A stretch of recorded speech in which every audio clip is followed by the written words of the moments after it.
Sehat.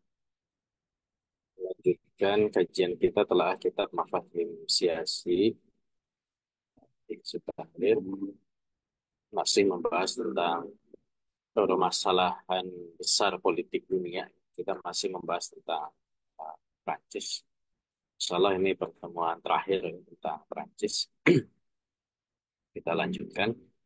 Di bahasan malam ini kita akan bahas tentang politik Prancis, ya. Baik politik dalam negeri ataupun juga politik luar. Kita tahu bahwa Prancis ini kan filosofi dasar yang mendasari kemunculannya kalau Prancis modern, ya, itu ada tiga prinsip, ya, liberty, equality, dan fraternity. Dan ini juga memberikan pengaruh di dalam politik Prancis, baik politik domestik ataupun politik internasional. Seperti itu. Dan kalau kita lihat dalam konteks politik domestik, jadi statement dari penulis kitab ini bahwa Prancis ini dilihat dari karakter pembentukan bangsanya. Dia eh, menjadikan karakter di politik domestik Prancis ini dipengaruhi faktor-faktor yang sifatnya individu. Eh, dan inilah yang kemudian menjadikan di Prancis itu sulit didapati apa yang disebut sebagai partai politik dalam arti sebenarnya. Di dalam kitab Takatul Al-Hizbi itu disebutkan bahwa ciri utama dari partai itu adalah kulun fikriyun wa syu'ur. Ada kesatuan pemikiran dan juga kesatuan perasaan. Nah, dengan karakter individualistik dari masyarakat Prancis, maka keberadaan partai-partai di Prancis itu sulit untuk bisa punya kulun fikriyun wa syu'ur, gitu. Nanti kita akan lihat beberapa contoh dari statement ini. Eh, Flashback ke belakang, kita tahu bahwa eh, Prancis yang sekarang ini kan the Fifth Republic, ya, ini kurang panjang, ya, timeline-nya. Jadi ini adalah Republik Prancis yang kelima yang dia apa namanya berevolusi, ya, dari proses pergantian sistem politik yang ada di Prancis. Mulai dari masa kuno, kemudian muncul revolusi Prancis, ya, dan dari situ memunculkan the First Republic di Prancis, walaupun di situ ada dinamika, baik yang kemudian betul-betul menunjukkan sifat karakter republiknya, ataupun kemudian juga di situ ada masa-masa yang teror dan seterusnya. Sampai kemudian Republik Prancis ini berganti menjadi the First Empire, ya, pada masa eh, apa namanya berikutnya, gitu. Dan Empire of France ini juga memunculkan kembali kerajaan Prancis, ya. Sehingga muncullah masa monarki. Ya, kemudian berubah menjadi republik kembali, dan kemudian eh, akhirnya berganti lagi menjadi the Second Empire, kemudian berubah jadi the Third Republic, dan seterusnya sampai sekarang Prancis apa namanya sudah sampai ke the Fifth Republic, ya, model republik yang kelima. Nah, tadi disebut bahwa partai-partai politik di Prancis itu memang tidak memiliki karakter sebagaimana partai politik pada semestinya, gitu, ya. Adanya kulun fikriyun wasyur. Dan sebagaimana juga partai-partai politik di Eropa, kemunculan partai ini eh, dilatar belakangi dengan karakter dari gagasan, ya, kemudian juga eh, proses pergerakannya, dan juga yang tidak boleh lupa di situ ada funding. Ini setidaknya ada 6 partai utama di Prancis. Pertama adalah ada Partai Liberté en France, ya. apa namanya Partai Kebebasan yang dia gagasannya adalah dari sosialisme. Jadi kita bisa baca bahwa eh, liberty ini tidak melulu berbicara dalam konteks kapitalisme. Tapi liberty ini juga bisa melahirkan gagasan-gagasan yang sifatnya sosialisme atau yang lain. Karena intinya adalah bermuara semuanya dari sekularisme. Ada juga yang kemudian menyebut secara langsung sebagai Parti Sosialis Imperial, Imperial Socialist Party. Eh, ini juga sama sebenarnya, sama-sama sosialis, cuman ini lebih progresif.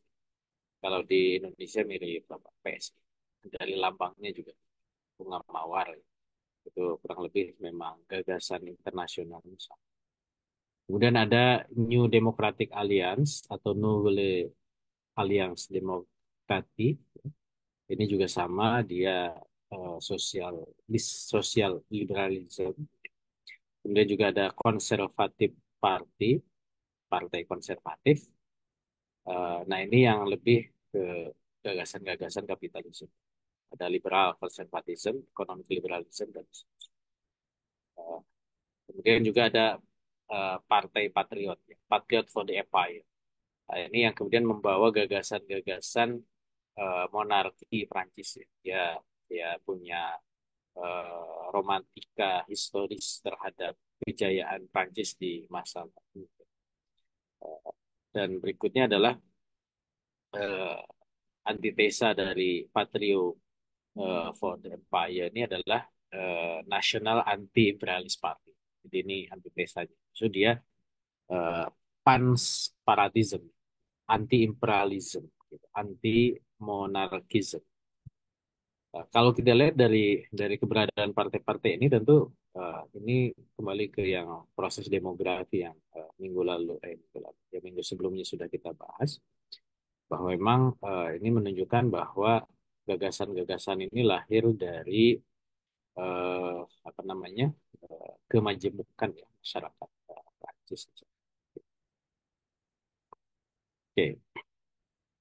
Nah, makanya kemudian disebut di dalam kitab ini bahwa yang ada adalah kumpulan individu, yang kemudian individu menonjol ini dia menjadi sentral dari partai, nah, sehingga kemudian seolah-olah partai itu adalah representasi dari individu. Dan ini yang kemudian menonjol ya dari sistem kepartaian yang ada di Prancis. Sehingga karena memang bermuaranya kepada individu, maka di Prancis ini sulit untuk mendapatkan eh, pemerintahan yang kuat atau stabil. Dari timeline tadi kan sudah tergambar ya bahwa memang perubahan-perubahan bahkan dalam model sesama apa namanya sesama republik pun itu eh, berbeda ya dari satu masa ke masa ini.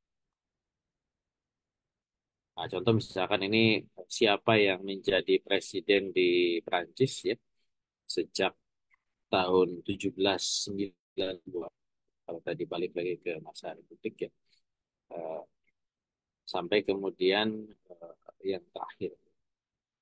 Kalau kita lihat di sini ada yang dikasih tanda ya the First Republic, the Second Republic ya. Kemudian juga ada the Third Republic, ada the Fourth dan the Fifth Republic ya. Jadi Republik kelima itu sejak masa De Gaulle. Nanti kita juga akan sedikit singgung siapa Charles de Gaulle. Sampai yang sekarang berkuasa atau yang memimpin adalah Emmanuel Macron sejak 2017. Nah, kita lihat juga ada masa-masa peralihan ya dari satu republik ke republik lain. Baik itu masa monarki ataupun masa empire. Nah, termasuk Napoleon Bonaparte itu kan juga menjadi sosok yang awalnya dia terpilih demokratis ya, tapi hanya kemudian dia membentuk the Second Empire di Perancis. Hanya kemudian beliau dijatuhkan oleh bangsa-bangsa di Eropa dan kemudian Perancis kembali ke negara Republik. Jadi kalau kita lihat dari tahun dia berkuasa, gitu ya. Ini kan tidak ada yang betul-betul kuat Apalagi kalau kita lihat nanti latar belakang kepartaian. Ini misalkan kita ambil dari tahun apa namanya 60 ya, sejak The Gaulle sampai kemudian ya ini sampai 2014 ya. Jadi antara satu pemimpin Prancis dengan pemimpin lain itu ada yang beralih partai, ya, yang kemudian pemenangnya itu dibedakan dari warnanya, warna biru dan merah berarti ini berbeda partai. Nah, yang kedua juga dari persentase apa namanya pemilih yang mendukung. Makanya demokrasi ini kan eh, mensyaratkan apa namanya eh, mayority. Mayoritas itu akhirnya kemudian diterjemahkan beda-beda. Kalau yang tight ya, yang kuat ya minimalnya misalkan eh, 3/4 gitu ya. Kalau enggak misalkan 2/3 gitu. Atau misalkan seminim-minimnya yang kuat itu adalah 50+1. Nah, itu dianggap sebagai mayoritas. Kayak di Indonesia misalnya. Tapi kalau dilihat dari perolehan suara yang di bawah ya, ketika kandidatnya banyak, maka ya sulit juga untuk mencapai suara 50+1 gitu. Makanya kemudian bisa saja dia hanya mendapatkan suara 13%, tapi itu juga memenangkan eh, pemilu gitu. Kenapa? Karena memang tersebar dan mungkin nanti ada proses aliansi antara satu partai, koalisi antara satu partai dengan partai. Nah, belum lagi kalau kita misalkan ini yang terbaru ya, kita coba bandingkan dari karakter siapa yang kemudian eh, mau maju ya sebagai pemimpin di Prancis. Ini kan yang sekarang memimpin ini paling muda, usia 39 tahun, Emmanuel Macron. Ya gagasannya adalah economic criminal. Jadi kalau kita lihat dari sisi latar belakang, dia adalah seorang yang kapitalis ya. Walaupun misalkan dia menjadi advisor terhadap eh, presiden sebelumnya yang latar belakang sosialis. Kan menarik ya, para kapitalis sosialis itu hanya pergantian peran saja gitu. Yang nanti akan dilihat dari kalau di sini misalkan proposal kunci yang dia tawarkan itu. Ya isu-isunya menjadi isu-isu yang sangat normatif ya, masalah pajak. Kalau di Eropa itu masalah bagaimana positioning Prancis terhadap Uni Eropa gitu ya. Nah, nanti di akhir kita akan lihat di politik luar negerinya. Termasuk juga misalkan terkait dengan menempatkan militer gitu. Seperti itu. Juga posisi dengan negara-negara mau dekat kemana misalkan Prancis itu. Apakah akan dekat ke Inggris, ke Jerman, ke Amerika atau Rusia gitu. Nah, nanti juga kita akan lihat petanya itu seperti itu. Nah ini kurang lebih gambaran bahwa memang partai-partai yang ada di Prancis itu hanya apa namanya terpersonifikasi terhadap individu-individu pemimpin di partai tersebut. Gitu.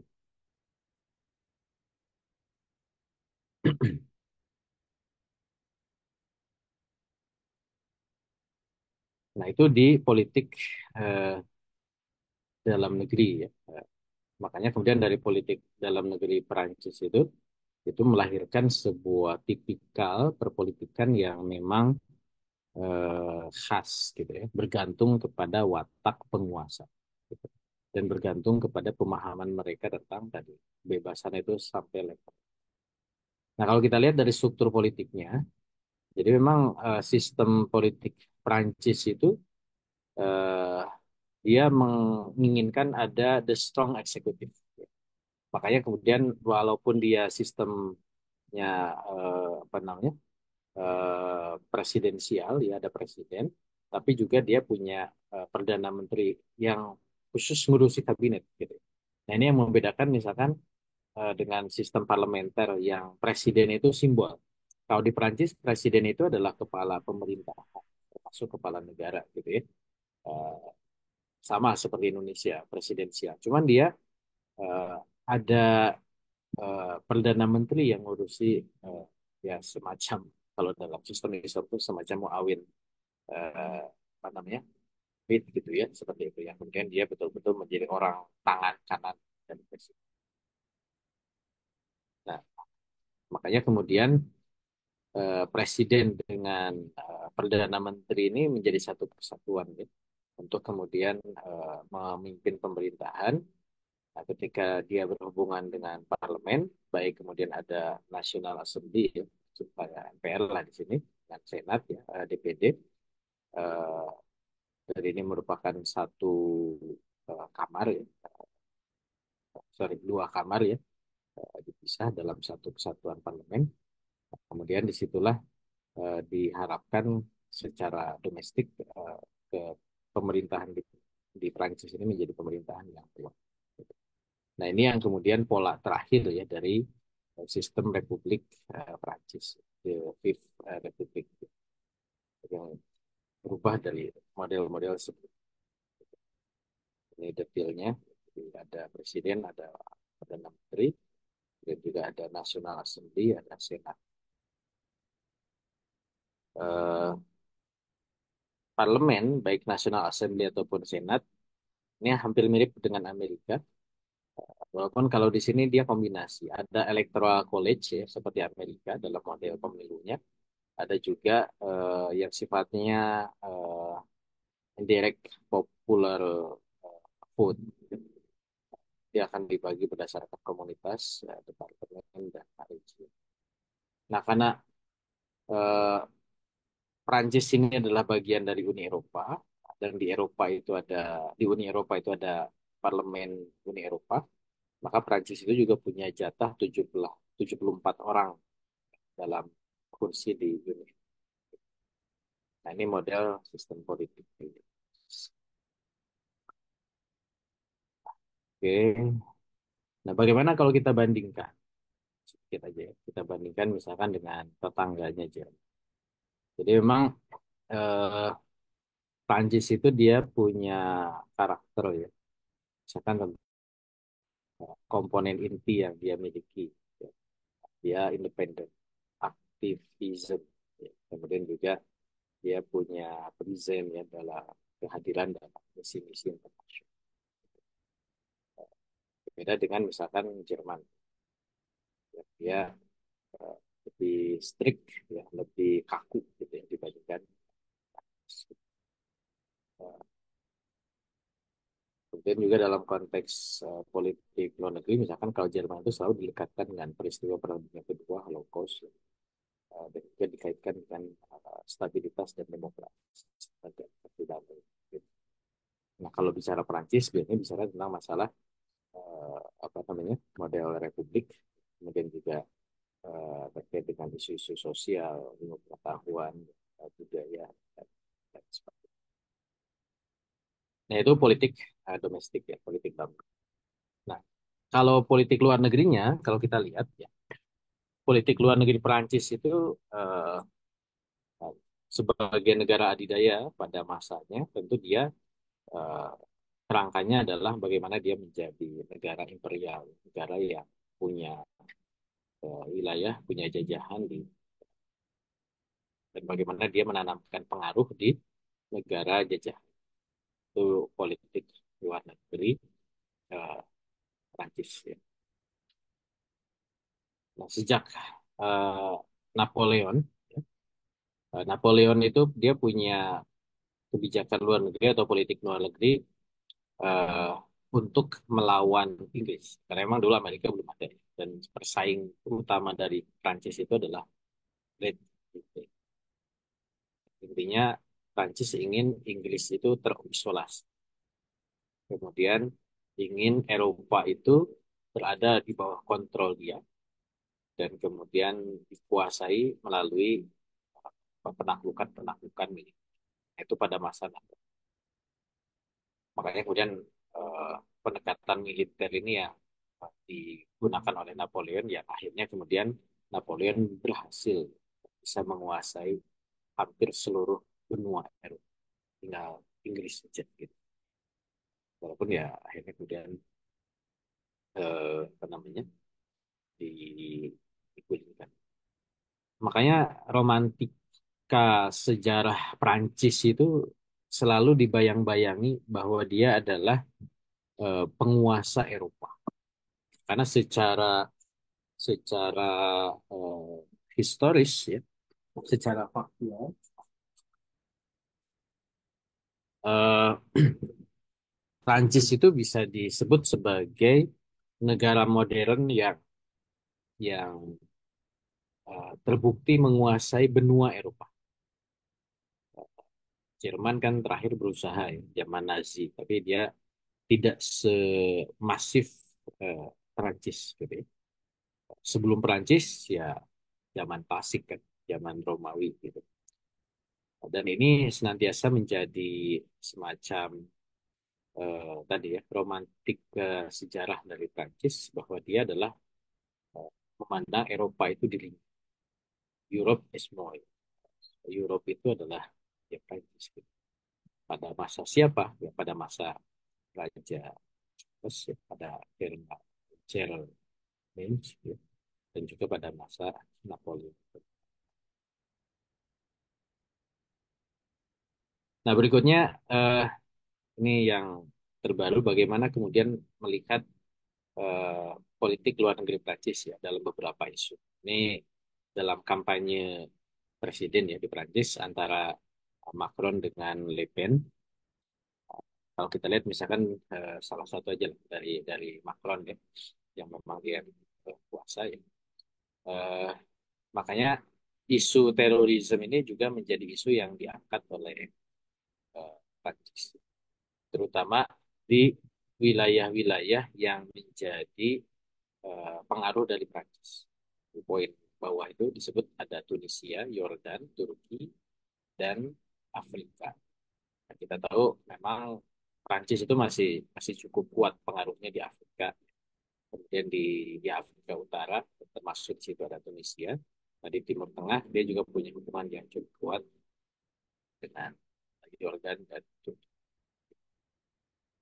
Nah, ini dalam isu terorisme. Dan masih menganggap terorisme itu adalah Islam.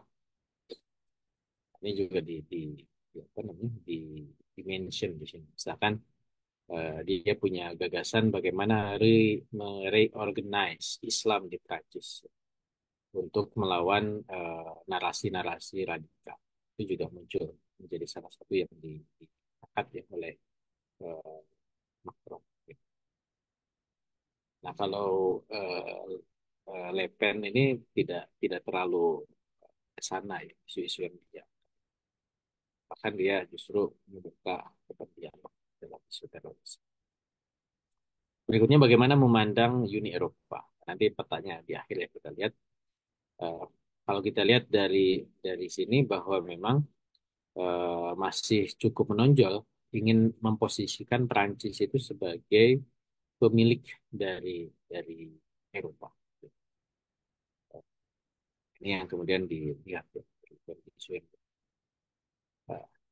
bagaimana kemudian memandang Amerika. Nah, pada masa Macron ini dia menganggap bahwa eh, kedekatan Prancis dengan Amerika ini adalah sebuah opportunity, sebuah peluang dan menginginkan bahwa eh, Amerika itu tetap punya pengaruh di NATO ya dan juga menjadikan eh, apa namanya markas besar pertahanan Eropa yang itu yang menjadi gagasan Prancis terhadap Amerika. Gitu. Bagaimana dengan Rusia?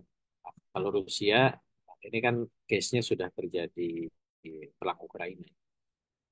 Makanya kemudian dia menyebut sebagai ingin menormalize relation, ya, menormalkan dan mengatur ulang arrange the escalation of sanction. Jadi ada mengatur ulang eskalasi dari sanksi terhadap Rusia. Ini terhadap Rusia. Pandangan Perancis terhadap Timur Tengah seperti apa? Eh, Kalau kita baca di sini ya, Ini ada yang menarik juga. Bagaimana misalkan dia berusaha, ya mungkin isu Palestina,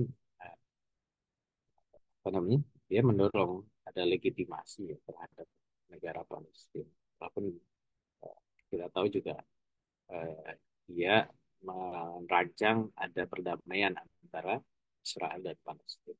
Gitu.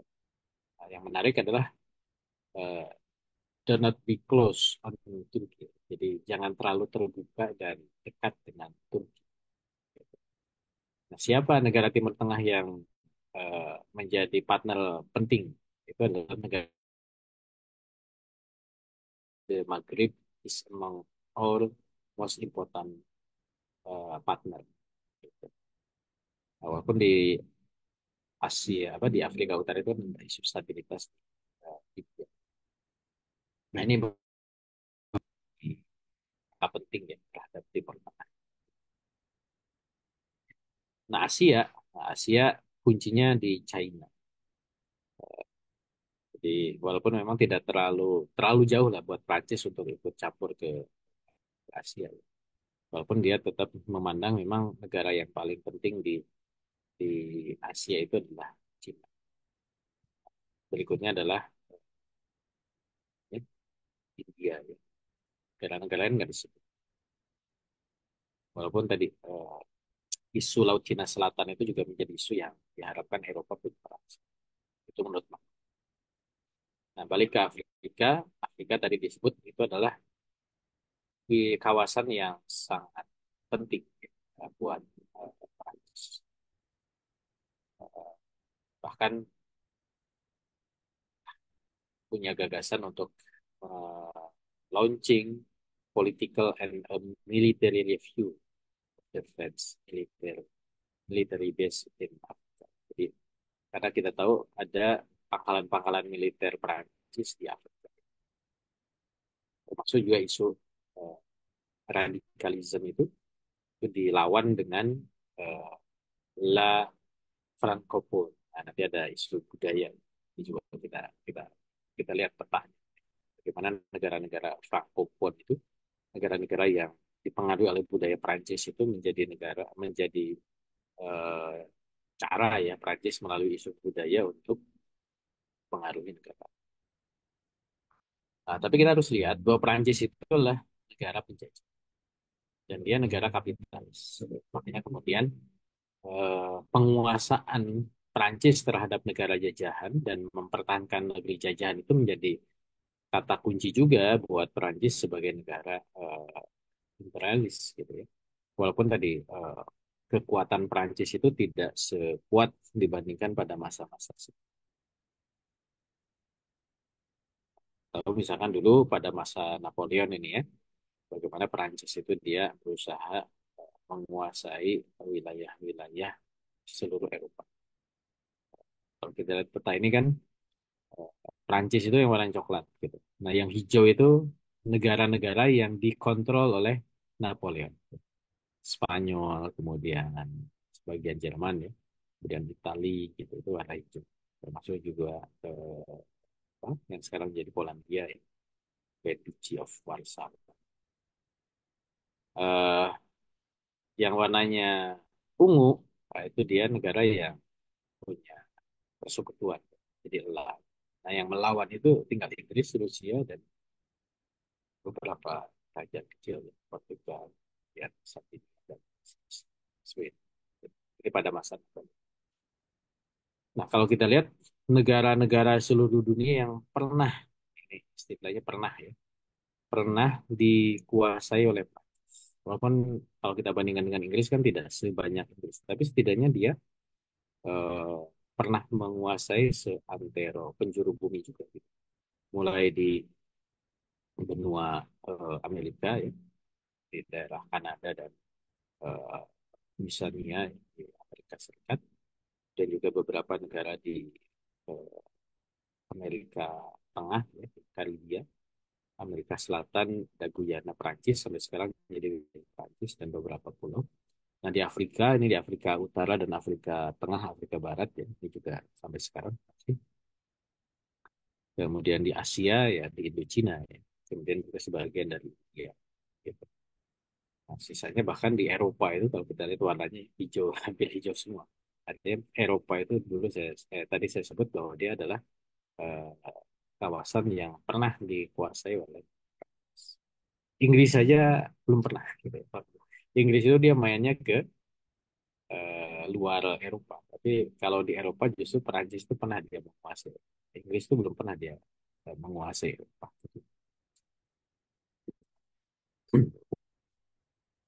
Ini peta lain ya. Kalau kita detailkan nama-namanya, ada negara-negara yang menjadi protektoratnya Prancis apa aja?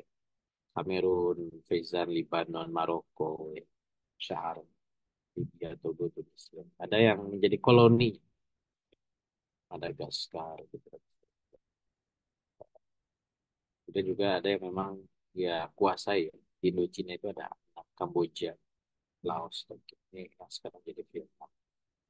Eh, dan juga di India, di Afrika, dan Indonesia. Ini wilayah yang menjadi koloninya Prancis. Ini ada nama-nama yang mungkin sekarang sudah tidak dikenal, kayak Faizan. Faizan itu mana sih? Ya, sekarang masuk ke Sudan ya. Sebagian. Kemudian apa? Syahar. Syahar itu di mana? Syahar itu justru di Eropa. Dan Anam. Anam Kochina. Cochin Cina. Tonkin. Nama kota. Itu dikuasai oleh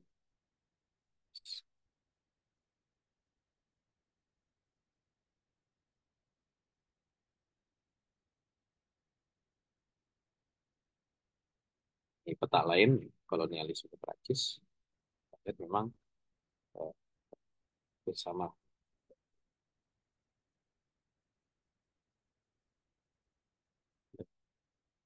dokumentasi kapal-kapal lintas samudra Prancis.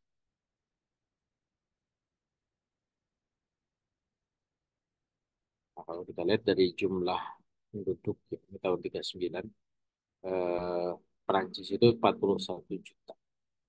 Sisanya sekian puluh juta yang juga dia jadi bagian kolektorat dan juga mandat ya, dari yang warnanya ungu itu teritorinya termasuk dari sini Indonesia masuk.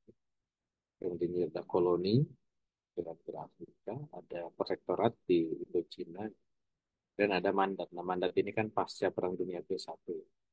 Ketika eh, apa namanya, kalah perang Turki Utsmani melawan Prancis dan dia dapat negara.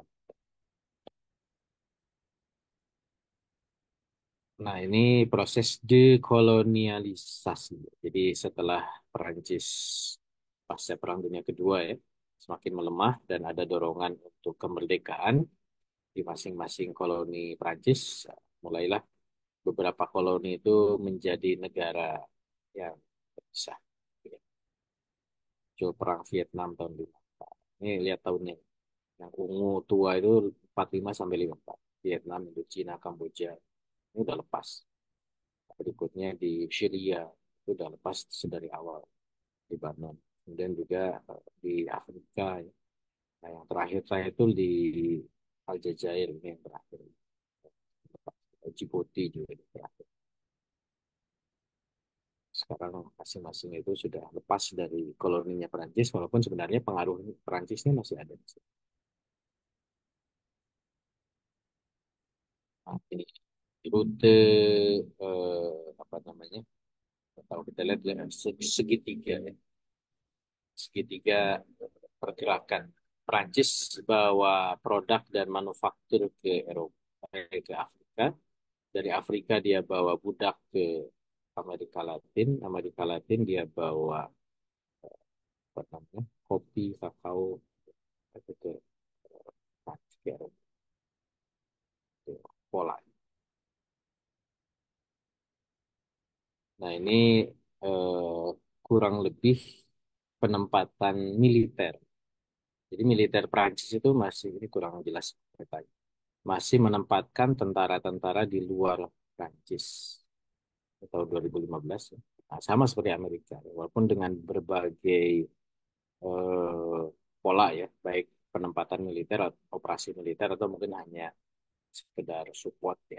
Eh, tapi ya kalau kita lihat dari peta ini memang Prancis juga punya tentara-tentara yang ditempatkan di seantero penjuru, masuk juga di wilayah-wilayah sekutu dengan sekutunya Prancis. Kalau dekat Indonesia, ya Vietnam masih ada, kemudian Thailand ada, Singapura juga ada. Nah, ini yang lebih khusus operasi militer yang sampai sekarang masih dilakukan Perancis itu di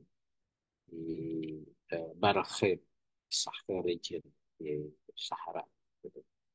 Itu di Mali, Mauritania, Burkina Faso, Niger, dan Chad. Ini memanjang wilayah. Prancis menempatkan 5.000 tentara di sana, berbagai tempat.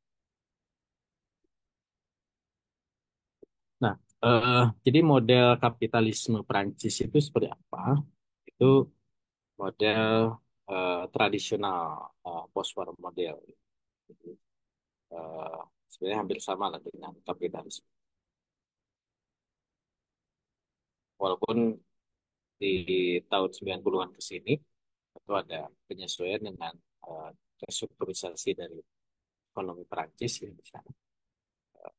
Apalagi terkait dengan masalah penanaman modal dan seterusnya. Yang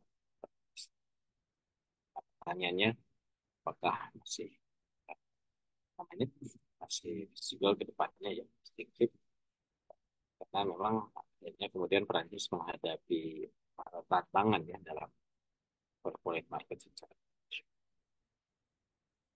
Nah, apalagi kalau kita misalkan dibandingkan, apa sih bedanya kapitalisme Perancis, Jerman, dan Inggris? Nah, kalau Perancis itu dianalisis oleh Smith, dia disebut sebagai state capitalism.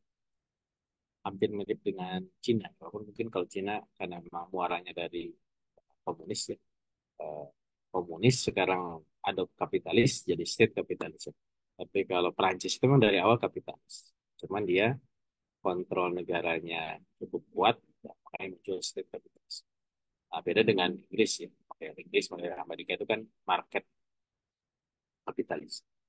Nah, kalau Jerman disebutnya sebagai manage kapitalis. Ada beda-bedanya. Oke. Ya, dari semua itu kembali bahwa memang politik luar negeri Prancis ini adalah bagaimana Prancis berusaha untuk mewujudkan pengaruhnya di luar. Dan pengaruh itu baik pengaruh budaya, politik, atau ekonomi. Nah, pengaruh budaya itu misalkan dikenal dengan adanya Francophone country, ya. Negara-negara yang pernah dijajah Prancis, akhirnya kemudian mereka menggunakan bahasa Prancis atau bahasa yang dipengaruhi oleh bahasa Prancis. Dan ini negara-negara anggota Francophone. Rata-rata di Eropa, ya ada Prancis, Belgia, Swiss, Luxembourg, Monaco, ya. Di Amerika itu ada Kanada, sisanya itu di Afrika. Ya, ada juga nih di apa? Di istilahnya Karibia, ya. Ada Vanuatu, ya, Vanuatu di Pasifik ya. Kemudian ada ada Haiti. Nah, ini persebaran anggota Francophone, negara-negara yang menggunakan bahasa Prancis atau yang pernah menggunakan bahasa Prancis, bahasa Prancis menjadi bahasa kedua. Jadi dalam eh,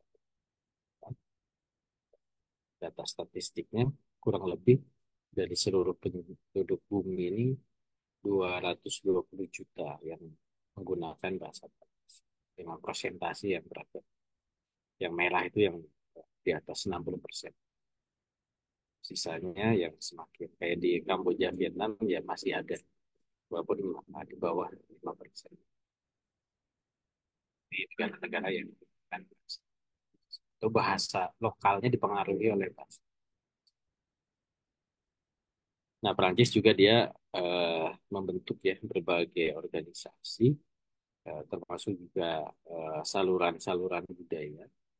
Misalkan kalau di ya, langganan produk TV kabel itu kan ada TV 5 Monde, ya. Itu TV-nya Prancis gitu. Yang memang dia eh, menyebarluaskan budaya-budaya Prancis melalui televisi.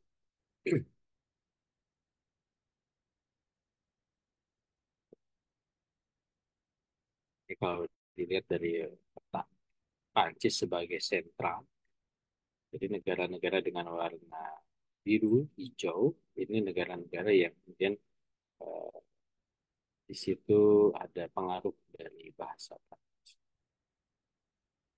Prancis itu punya organisasi internasional namanya Institut Prancis. Kalau di Indonesia IFI, Institut Prancis of Indonesia, yang dia sebagai organisasi pemerintah yang concern untuk penyebarluasan budaya Prancis ke seluruh dunia. Keanggotaan berbagai organisasi. Oke. Nah, jadi itulah Prancis dalam dalam upaya untuk memberikan pengaruh di level global, pengaruh politik, ekonomi, dan budaya. Walaupun tentunya apa yang dilakukan Prancis ini kan ada rivalitas ya dengan negara-negara. Nah, bagaimana Prancis menghadapi rivalitas? Kitab ini menyebut bahwa Prancis itu untuk berhubungan dengan negara-negara adidaya lain dalam konteks politik itu akhirnya kemudian menunjukkan kepribadian Prancis seperti apa dengan pilar tiga tadi ya, liberty, equality, dan fraternity left ya. Dan juga dia berusaha untuk membangun aliansi berserikat dengan negara-negara adidaya. Misalkan di sini kita bisa baca bagaimana Perancis itu eh, menjalin hubungan keamanan yang erat dengan Jerman. Gitu. Walaupun kita tahu Perancis Jerman itu kan bersaing di Eropa, apalagi setelah lepasnya Inggris ya Brexit. Gitu. Makanya kemudian Perancis itu eh, rivalitas yang paling kuat di Eropa itu adalah Jerman. Cuma di sisi lain, Perancis dengan Jerman itu juga untuk isu-isu di luar Eropa, mereka punya punya apa namanya, punya kerjasama yang cukup erat. Ini peta dunia dilihat dari Eropa. Kan kadang kita nggak familiar ya. Hmm, sentralnya itu Eropa. Ini Rusia, ke bawah itu Amerika ya. Indonesia di mana? Indonesia nggak ada di situ. Tidak masuk ke radar eh, apa namanya? Ini istilah itu azimutal projection ya. Jadi melihat secara azimut dari sudut pandang Eropa. Jadi sebenarnya Indonesia itu periferal ya, pinggiran banget gitu kalau dari sudut pandang Eropa di balik ini. Oke ya. Jadi kalau kita kita baca sini kan ada French strategic axis ya. Dan juga bagaimana dia eh, Prancis dengan Jerman ini dia punya ancaman ya, dari negara-negara di kawasan Timur Tengah, ancaman Islam, terorisme. Gitu. Amerika, Kanada itu adalah support, ya, protection. Gitu. Sedangkan Rusia itu adalah eh, apa namanya negara yang menjadi ancaman, tapi juga ya tidak terlalu berbahaya dibandingkan dengan eh, negara-negara di Timur Tengah, Afrika Utara dan nah makanya dari situ misalkan Prancis itu dia membuat berbagai aliansi militer. Nah, yang warnanya biru ini kan NATO. Jadi kalau kita baca dengan proyeksi dari sini, inilah NATO. NATO itu memang fokusnya di North Atlantic. yang menghubungkan Amerika dengan. Nah, ke arah timur ada Shanghai Cooperation SCO, Eropa dengan Rusia dengan ancamannya mana itu dari apa yang terjadi di Uzbekistan. Mana kawasan-kawasan yang dianggap menjadi potensial krisis. Kalau kita lihat memang yang paling dekat itu selain Ukraina itu adalah Afrika Utara, Timur Pakistan, masuk ke selatan itu adalah kawan ancaman di Laut Cina Selatan sama ancaman di Taiwan. Ya. Kalau di Arktik ini kan perebutan eh, beberapa eh, teritori yang belum clear ya, di Kutub Utara, termasuk juga di Amerika Serikat. Nah, disebutkan di kitab ini bahwa memang Prancis itu tidak punya kemampuan yang baik ya dalam manuver politik. Sehingga misalkan kalau kita baca rivalitas ya Amerika dengan Prancis itu kelihatan bahwa dia itu positioningnya seperti itu. Kalau dengan Inggris itu juga sebenarnya kalau kita tracking secara historis itu juga kelihatan bagaimana konfliknya antara Prancis dan Inggris. So, kita udah bahas di pertemuan sebelumnya. Apalagi Prancis sejak masa De Gaulle ini dia berusaha untuk menempatkan sebagai negara yang penjaga perdamaian. Ya tentu ini juga suatu hal yang tidak mudah dibandingkan dengan dulu pada masa misalkan sebelum Perang Dunia ke-1, Prancis itu jelas dia punya aliansi dengan siapa, melawan siapa. Makanya apa yang dilakukan Prancis itu adalah bagaimana dia eh, ya kalau kita mau melawan Prancis gitu ya, kalau dalam bahasa kita ini ya itu jangan musik kehormatan Prancis gitu. Kemudian juga tidak memberikan peluang untuk memberikan atau yang ketiga ya Prancis itu eh, ya tidak dianggaplah sebagai negara itu. Jadi memang dia punya kemampuan di beberapa hal. Nah, kalau kita lihat misalkan eh, relasi persaingan great power negara-negara adidaya kan yang utama itu ada Amerika ya. Amerika memanfaatkan Uni Eropa untuk melawan Rusia untuk case di Ukraina. Dan Rusia dia punya relasi dengan China. Nah, kalau kita baca dalam perspektif Prancis, ya Prancis itu dia menjadikan Uni Eropa itu sebagai bemper dia dalam relasinya di level tidak kemudian dia bermain sendiri dibandingkan dengan Amerika atau Rusia atau negara-negara lain. Nah, ini kalau kita baca ya, dalam konteks persaingan negara-negara adidaya ya, di level ini.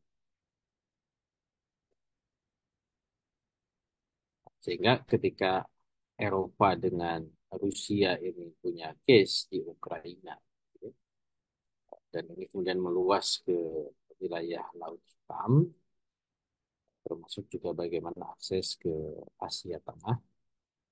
Makanya disitulah kemudian kita bisa lihat bahwa memang apa namanya kita bisa memahami ya kenapa kok krisis Ukraina itu tidak tidak kunjung selesai dengan peta seperti itu.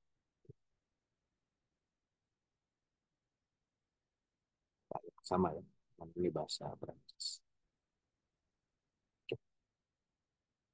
Eh, Baik, mungkin itu beberapa hal yang kita bisa baca ya dari politik Prancis, baik politik dalam negeri ataupun politik luar negeri. Intinya bahwa Prancis ini dia negara adidaya, cuman levelnya sudah semakin melemah eh, dan Prancis itu berusaha untuk menaikkan lagi posisinya di dunia internasional dengan berbagai cara, ya, menguatkan hubungan dengan negara-negara mantan jajahannya Kalau Inggris dulu bikin apa Commonwealth, ya. Commonwealth itu lebih lebih apa?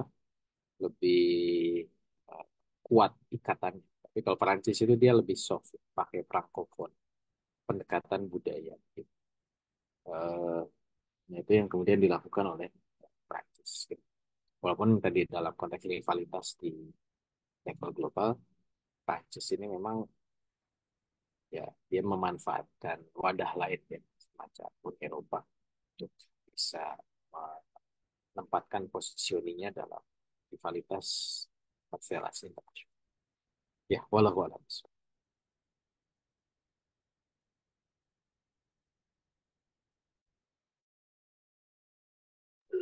Ya, Alhamdulillah, Bapak Ibu jamaah sekalian, eh, ini kita mendapatkan penjelasan secara utuh berkaitan dengan bagian akhir ya dari sebab adidaya Prancis berkaitan dengan politik domestik, politik dalam negeri Prancis maupun politik internasional Prancis ya atau politik luar negeri mereka. Ya, Alhamdulillah buat Bapak Ibu, ini sesi tanya jawab kita buka. Silakan Bapak Ibu, jika ada pertanyaan yang ingin ditanyakan seputar tentang tema kita malam hari ini ataupun yang mungkin berkaitan dengan bahasan yang sebelumnya tapi masih seputar adidaya Prancis ya. Ya. Em, ini sudah ada dua partisipan ya kita Ustaz. Baik yang di kolom chat juga sudah ada yang masuk dan ada yang mau bertanya langsung. Ini gimana Ustaz? Kita beri kesempatan dulu kepada yang Ibu Faiz dulu lah ya. Monggo silakan Ibu. Oke, jazakumullah khair. Assalamualaikum warahmatullahi wabarakatuh. Izin bertanya, Ustaz. Yang pertama, sejak kemarin tuh kan dijelaskan gitu nggih sama panjenengan bahwa Perancis itu mengalami beberapa perubahan bentuk negara, yaitu Republik ke-1, 2, 3. Nah, yang belum clear itu apa bedanya begitu antar bentuk yang satu sampai yang kelima ini? Kok sampai kemudian apa namanya sampai disebut 1, 2, 3, 4, 5 berbeda, berarti berbeda di mananya begitu. Oke, itu yang pertama. Kemudian yang kedua, masih ada beberapa redaksi di kitab ini yang masih kemudian ya agak kurang jelas gitu. Misalkan ketika di kitab ini disebutkan kebebasan politik Perancis telah melahirkan sifat kehormatan, kemuliaan, dan rasa percaya diri. Ini contohnya itu seperti apa? Maksudnya seperti apa, kan? Oke, itu terus kemudian yang tadi terakhir panjenengan jelaskan itu tentang bagaimana metode yang bisa ditempuh untuk menghadapi Perancis. Tadi panjenengan bilang tidak mengusik, tidak menyinggung kehormatannya. Itu maksudnya seperti apa, Ustaz? Oke, itu yang ketiga. Kemudian yang terakhir tentang korelasi gitu ya, apakah sebuah negara yang memiliki sejarah besar pada masa lampau itu harus tetap di apa istilahnya ya, harus tetap di notice begitu bahwa kemudian di masa depan dia juga akan punya potensi yang membahayakan gitu.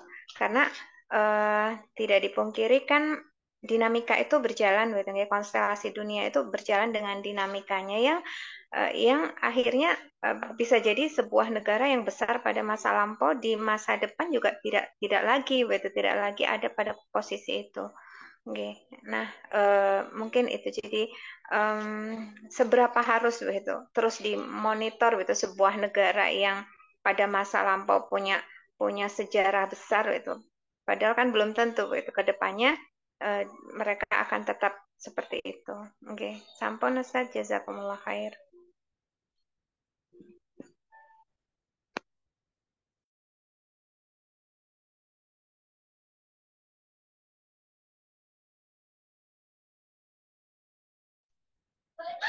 Ya,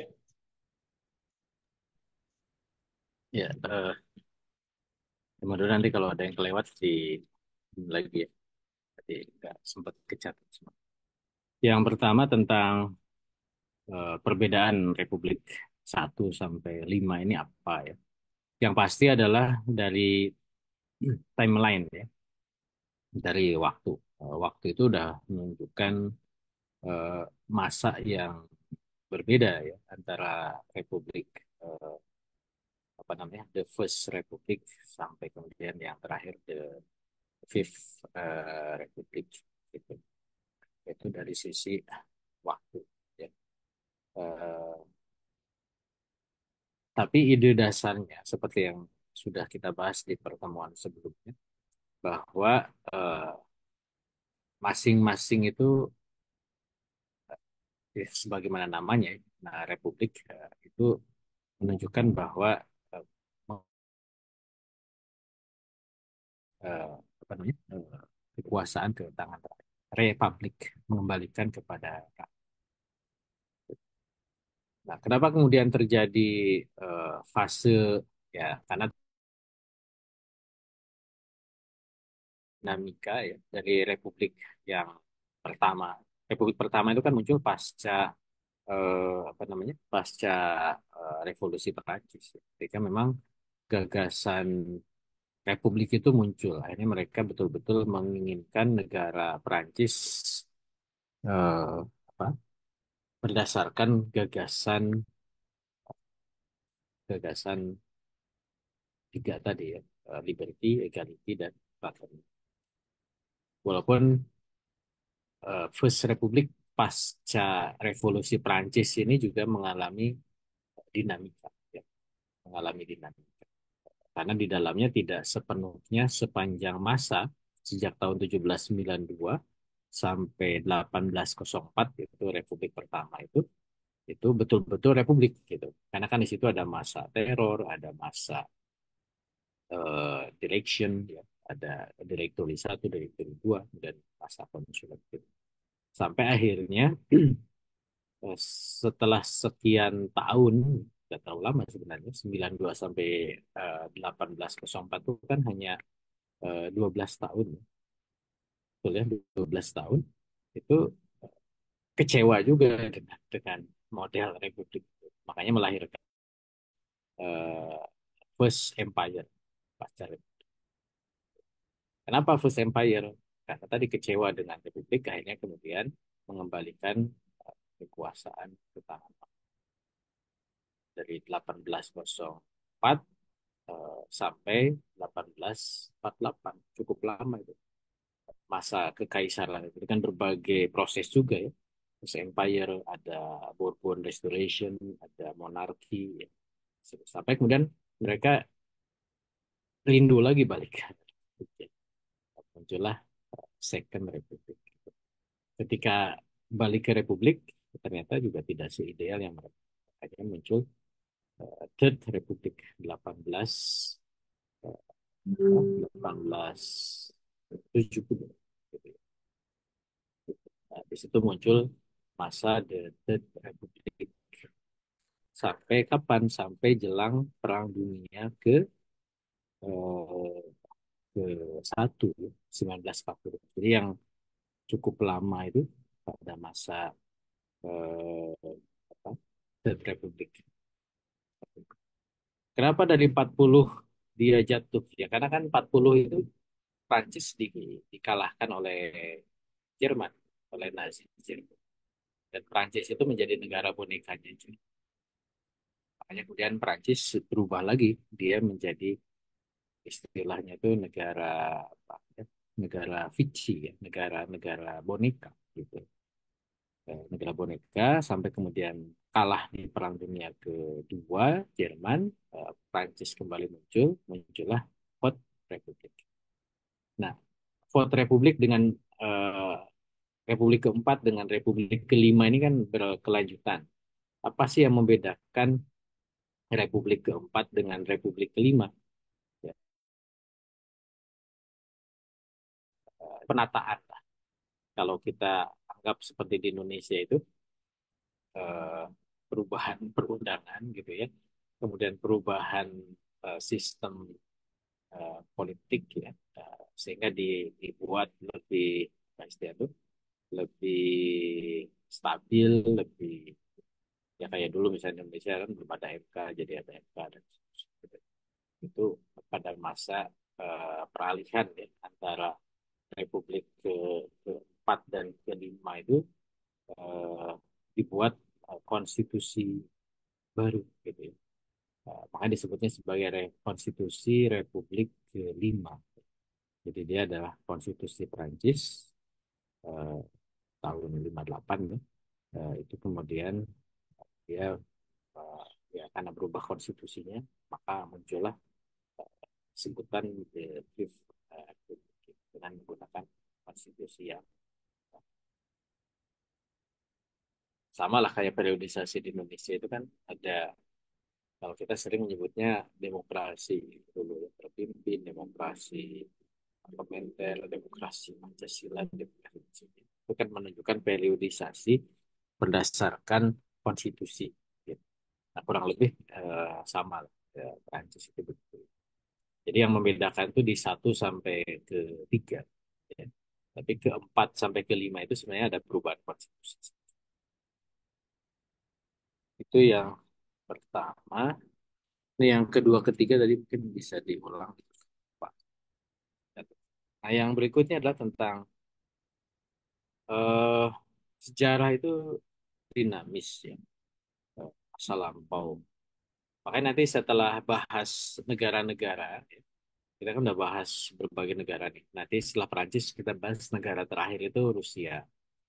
Nah, baru dari sekian negara yang secara historis itu pernah menjadi negara adidaya dan masih ada pengaruhnya.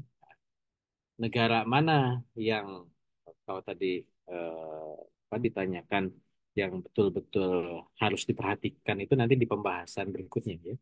Eh, bahwa ada 4 ya, ada 4 negara yang kemudian eh, dari sekian banyak itu ada 4 negara yang menjadi potensi di masa depan gitu, yang harus terus diperhatikan.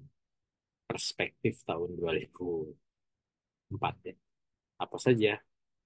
Amerika, Prancis, Inggris, dan Rusia. Nanti di pertemuan setelah Rusia. Setelah ini kan kita bahas Rusia, setelah Rusia baru kita bahas analisis di apa? Di permasalahan besar dunia ini, negara-negara adidaya. Itu Bu Faiz ya. Pertanyaan 2 3 mungkin bisa di. Hmm, apa tadi? Oke. Yang kedua itu, dua ketiga itu sama tentang beberapa redaksi di kitab Ustadz yang masih butuh dijelaskan maksudnya seperti apa. Di kitab itu kan disebutkan kebebasan politik di Prancis itu telah melahirkan sifat kehormatan, kemuliaan, dan rasa percaya diri. Itu yang masih kurang paham gitu. Kok bisa dari kebebasan politik itu kemudian muncul beberapa sifat tadi itu yang hingga akhirnya apa namanya memunculkan tokoh-tokoh besar gitu. Maksudnya seperti apa? Itu yang kedua. Kemudian yang ketiga tentang penjelasan Ustadz yang terakhir tadi. Metode yang ditempuh bila untuk menghadapi Perancis itu Ustadz bilang tadi apa? Jangan mengusik, eh, menyinggung kehormatan Perancis. Maksudnya seperti apa? Contohnya, Bet. Oke, sampun.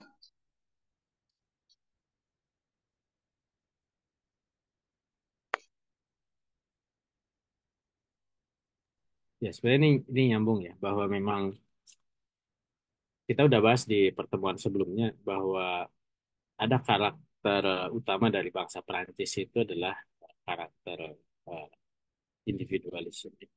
Dia bangsa yang punya kepercayaan diri yang tinggi ya. Kemudian ya arogan gitu ya. Eh, Dia merasa walaupun tidak separah Jerman, Jerman lebih parah lagi. Eh, tapi kurang lebih sama lah. Nah, sehingga itulah yang menjadikan Prancis itu dia punya punya percayaan diri yang sehingga kalau dalam aplikasi dalam politik luar negeri itu Prancis itu dia punya kemampuan gitu ya untuk kemudian melakukan langkah-langkah dalam mempengaruhi politik secara internasional. Gitu. Nah, kemudian eh, kalau saya tangkap ya dari ide liberty, equality, fraternity itu menjadi ide dasar, apalagi ini menjadi ya Prancis itu kan bangga dia menganggap akhirnya perubahan eh, politik dunia ini muaranya itu dari Prancis, awalnya itu dari Prancis. Awalnya itu dari Prancis, revolusi Prancis itu yang akhirnya menjadikan dunia ini eh, seperti sekarang, demokratis, kemudian mendapatkan penghormatan terhadap suara rakyat. Walaupun secara filosofi kita baca, eh, Jerman itu punya punya para filsuf juga, gitu. Walaupun memang karakter politik Jerman dengan Prancis itu kan beda. Tadi saya sudah bandingkan kan antara Inggris, Prancis, dan Jerman. Kalau Jerman itu lebih ke state, ya, state centric, ke negara gitu. Nah, kalau Prancis itu ke personal, ke individu. Nah, kalau Inggris itu ke society gitu. Kalau kita bedakan uh, nilai kebaikan itu ada di siapa gitu ya. Nah, kalau Jerman itu bilang negara, makanya state centric, integral ya. Kalau istilah ada apa namanya negara integral itu ya Jerman. Nah, kalau Inggris itu social centric, bagaimana mengakomodir kepentingan masyarakat, melihat kesepakatan bersama dan seterusnya. Praktis dia individualis pada itu. Nah, itulah yang kemudian menjadi kekhasan ya dari pertanyaan yang berikutnya, metode yang ditempuh gitu ya agar Prancis itu tidak lagi menjadi ya kalau misalnya ingin melawan eh, kegiatan-kegiatan Prancis itu ya dengan tidak menyinggung kehormatan, karena ketika disentuh aspek yang sifatnya personal ya individual itu yang memang menjadi eh, kehormatan dia, jadi dignity dia gitu. Makanya kemudian caranya adalah bagaimana hal-hal yang sifatnya personal itu tidak terlalu dimusik gitu ya. Seperti itu. Ya, walau Nggih, jazakumullah khair Ustaz. Ya, alhamdulillah. Ini kita beralih Ustaz ke penanya yang sudah mengirimkan pertanyaannya di kolom chat atas nama, mohon maaf ya kalau salah, Ibu atau Mbak ini atas nama Sofa ya. Ustadz mau nanya, dengan melihat karakteristik masyarakat Prancis yang sangat individualis tersebut, apakah menguntungkan atau merugikan bagi dakwah Islam di sana? Bagaimana peluang dakwah Islam di sana, Ustadz? Termasuk saat ini ketika banyak penduduk Eropa yang menjadi mualaf akibat pengaruh konflik Gaza. Apakah itu juga terjadi di Prancis? Monggo, tanggapannya. ya, Islamisasi Eropa itu kan sudah terjadi dan semakin menguat itu pasca Arab Spring sebenarnya. Ketika terjadi gelombang migrasi dari negeri-negeri Islam ke Eropa, terutama negeri-negeri yang terjadi konflik. Eh, dan negeri yang konfliknya cukup kuat itu kan Aljazair ya, Tunisia, Libya gitu, termasuk juga Suriah. Dan itu semuanya adalah negara yang secara historis punya keterhubungan dengan Prancis, mantan jajahannya Prancis. Makanya kemudian gelombang migrasi ke Prancis itu sangat besar gitu, sangat besar. Eh, Walaupun memang penerimaan Prancis ya, terhadap migran Muslim dari Timur Tengah dibandingkan negara Eropa lain itu buruk gitu. Kalau di Inggris itu eh, apa namanya, migran Muslim ke Inggris, terutama dari Pakistan, Bangladesh, ya. Memang jajahannya di sana. Kemudian India, gitu. Eh, itu relatif eh, diterima. Kenapa? Karena migran Inggris itu relatif terpelajar tinimbang migran dari jajahan Prancis, ya, dari Afrika Utara, dari sehingga dalam strata sosial masyarakat itu Muslim yang ada di Prancis strata bawah gitu. Kalau di Inggris itu dia ada yang jadi dokter, pengacara gitu ya, bahkan wali kota, pernah jadi wali kota di London gitu dibandingkan di Prancis. Sehingga eh, apalagi Prancis punya tipikal individualis ya. Mereka tidak mau terganggu dengan kedatangan orang lain. Tidak ramah turis ya Prancis itu. Kalau yang ke Prancis itu apa namanya, nggak nyaman gitu Prancis itu. Mereka itu nggak peduli dengan orang lain datang, apalagi orang lain itu tidak punya kemampuan berbahasa Prancis. Nah mereka nggak mau diajak ngomong bahasa Inggris. Kalau mau ngomong dengan saya pakai bahasa Prancis. Itu orang Prancis. Eh, Pakai bahasa Inggris ya tanya aja ke aparat gitu ya, ke apa, ke tempat-tempat tersebut. Tapi kalau ngobrol di pinggir jalan gitu, ketemu orang Prancis itu mereka nggak ramah. Gitu. Eh, Nah itu yang kemudian karakteristik di Prancis. Nah, sehingga dalam konteks dakwah Islam, penetrasi Muslim ke Prancis itu relatif lebih susah. Jadi perkembangan Muslim di Prancis itu ya didominasi oleh migran, para pendatang, tinimbang orang asli Prancis. Kalau memang ada beberapa case ya, kayak dulu yang terkenal itu profesor yang dia meneliti tentang Quran, nah ini kemudian masuk Islam, itu memang satu dua lah ya, yang memang dia mau berpikir. Tapi kalau dari hasil dakwah yang sifatnya uh, sosial ya di, di tengah masyarakat itu relatif sulit gitu. Uh, nah itu yang menjadi tantangan dalam konteks dakwah, apalagi kebencian Prancis terhadap umat Islam secara historis itu kan uh, melekat ya. Karena Prancis itu adalah negeri yang dulu pernah ditaklukkan oleh umat Islam. Umat Islam itu pernah masuk ke Prancis, ya, walaupun nggak sampai Paris. Ke beberapa wilayah di Prancis itu sempat menjadi wilayah, kalau sekarang mungkin sebutnya tanah kharajiahnya umat Islam. Gitu. Eh, Makanya mereka punya punya bahasa simbol kebencian terhadap Islam. Misalkan ada apa namanya, kue apa bukan kue apa semacam roti, roti bulan sabit gitu, namanya itu jadi lupa ya.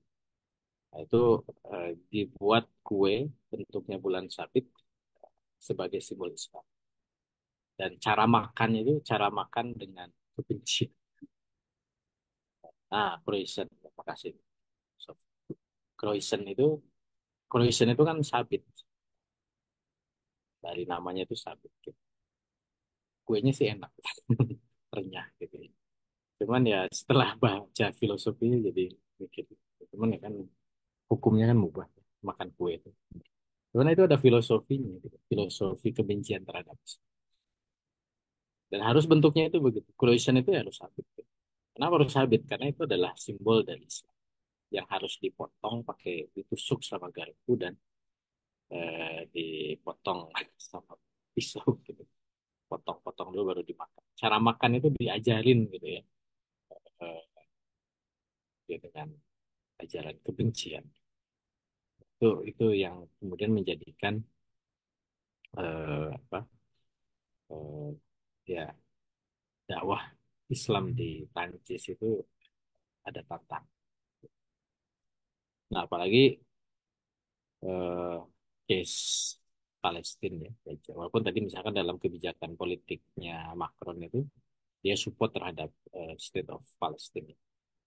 Sebenarnya kalau dalam konteks isu perebutan Kristen ya ke tanah suci mereka di Palestina itu kan kalau kita lihat sejarah justru Prancis itu relatif lebih lebih lebih baik ya dibandingkan dengan Inggris gitu. Kalau Inggris itu kan mengirimkan Knight Templar yang kemudian bengis gitu ya. Jadi kalau pasukan-pasukan Prancis yang kemudian menjadi salibis ya pasukan salib itu relatif lebih lebih baik. Nah, kalau yang pernah nonton film Kingdom of Heaven ya, itu kan bagaimana raja raja Yerusalem ya saat itu yang memang keturunan Prancis itu masih masih bisa diajak dialog gitu dibandingkan dengan panglima-panglima militer dari eh, jadi memang ya khas ya gitu terkait dengan Prancis ini. Ya walau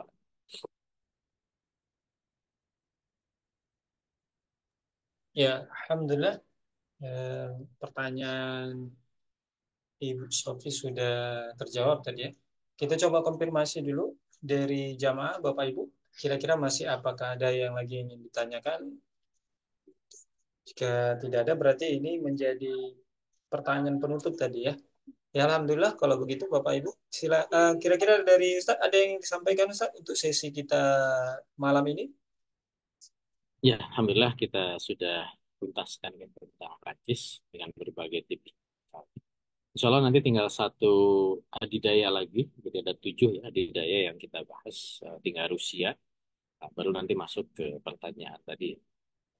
Dari ketujuh adidaya yang dibahas di kitab ini, mana yang memang betul-betul punya potensi atau masih masih menjadi ancaman ya yang nyata gitu di depan.